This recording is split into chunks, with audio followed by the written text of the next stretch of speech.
Page 104. At the entrance to the camp, SS officers were waiting for us. We were counted. Then we were directed to the Appelplatz. The orders were given over the loudspeakers. Form ranks of fives.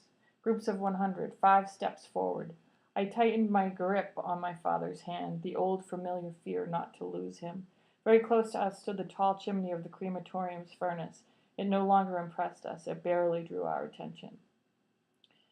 A veteran of Buchenwald told us that we would be taking a shower and afterward be sent to different blocks. The idea of a hot shower fascinated me. My father didn't say a word. He was breathing heavily beside me. "Father," I said, "just another moment. Soon we'll be able to lie down. You'll be able to rest." He didn't answer. I myself was so weary that his silence left me indifferent. My only wish was to take the shower as soon as possible and lie down on a cot. Only it wasn't easy to reach the showers. Hundreds of prisoners crowded the area. The guards seemed unable to restore order. They were lashing out left and right to no avail. Some prisoners who didn't have the strength to jostle or even to stand sat down in the snow. My father wanted to do the same. He was moaning, "I can't any more. It's over. I shall die right here." He dragged me toward a pile of snow from which protruded human shapes, torn blankets. "Leave me," he said. "I can't go on any more. Have pity on me. I'll wait here until we can go into the showers. You'll come and get me." I could have screamed in anger. To have lived and endured so much, was I going to let my father die now? Now that we would be able to take a good hot shower and lie down? "Father," I howled, "Father, get up right now. You will kill yourself." And I grabbed his arm. He continued to moan. "Don't yell, my son. Have pity on your old father. Let me rest here. A little, I beg of you. I am so tired. No more strength." He had become childlike, weak, frightened, vulnerable. "Father," I said, "you cannot stay here." I pointed to the corpses around him. They too had wanted to rest here.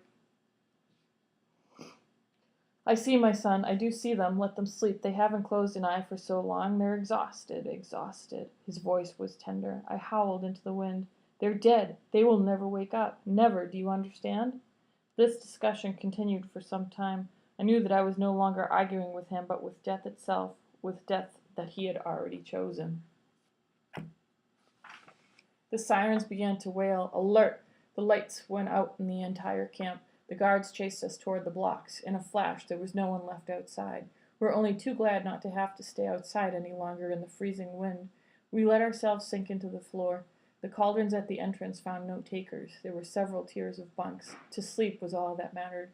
When I woke up, it was daylight. That is when I remembered that I had a father. During the alert, I had followed the mob, not taking care of him. I knew he was running out of strength, close to death, and yet I abandoned him. I went to look for him, yet at the same time a thought crept into my mind. If only I didn't find him. If only I were relieved of this responsibility, I could use all my strength to fight for my own survival, to take care only of myself.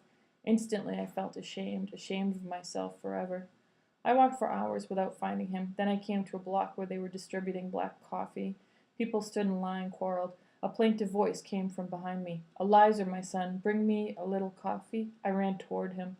"Father, I've been looking for you for so long. Where were you? Did you sleep? How are you feeling?"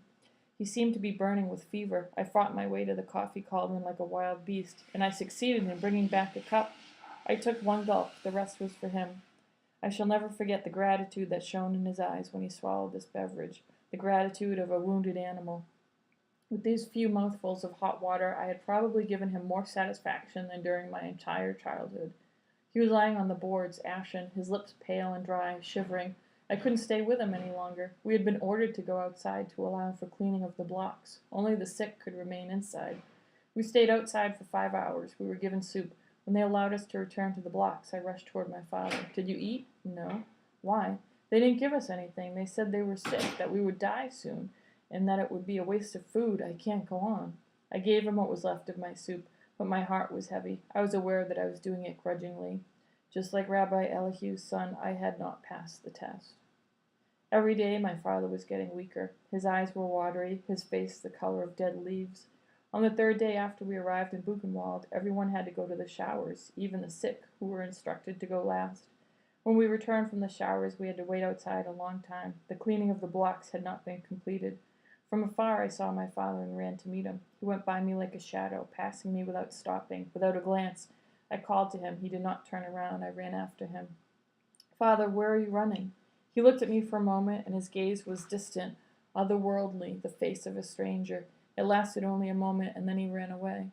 Suffering from dysentery, my father was prostrate on his cot, with another 5 sick inmates nearby. I sat next to him, watching him. I no longer dared to believe that he could still elude death. I did all I could to give him hope. All of a sudden he sat up and placed his feverish lips against my ear. "Eliza, I must tell you where I buried the gold and silver, in the cellar, you know." And he began talking faster and faster, afraid of running out of time before he could tell me everything. I tried to tell him that it was not over yet, that we would be going home together, but he no longer wanted to listen to me. He could no longer listen to me. He was worn out. Saliva mixed with blood was trickling from his lips. He had closed his eyes. He was gasping more than breathing. For a ration of bread, I was able to exchange cots to be next to my father. When the doctor arrived in the afternoon, I went to tell him that my father was very ill. "Bring him here." I explained that he could not stand up, but the doctor would not listen, and so, with great difficulty, I brought my father to him. He stared at him, then asked curtly, "What do you want?" "My father is sick," I answered in his place. "Dysentery." "That's not my business. I'm a surgeon. Go on, make room for the others." My protests were in vain. "I can't go on, my son. Take me back to my bunk." I took him back and helped him lie down. He was shivering. "Try to get some sleep, father. Try to fall asleep." His breathing was labored, his eyes were closed, but I was convinced that he was seeing everything, that he was seeing the truth in all things. Another doctor came to the block. My father refused to get up. He knew that it would be of no use. In fact, that doctor had only come to finish off the patients. I listened to him shouting at them that they were lazy, good-for-nothings who only wanted to stay in bed. I considered jumping him, strangling him, but I had neither the courage nor the strength. I was riveted to my father's agony. My hands were aching, I was clenching them so hard. To strangle the doctor and the others, to set the whole world on fire. My father's murderers, but even the cry stuck in my throat. On my return from the bread distribution, I found my father crying like a child. "My son, they are beating me." Who? I thought. He was delirious. Him, the Frenchman, and the Pole, they beat me. One more stab to the heart, one more reason to hate, one less reason to live. "Eliza, Eliza, tell them not to beat me. I haven't done anything. Why are they beating me?"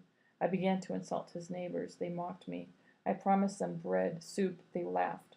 Then they got angry. They could not stand my father any longer, they said, because he no longer was able to drag himself outside to relieve himself.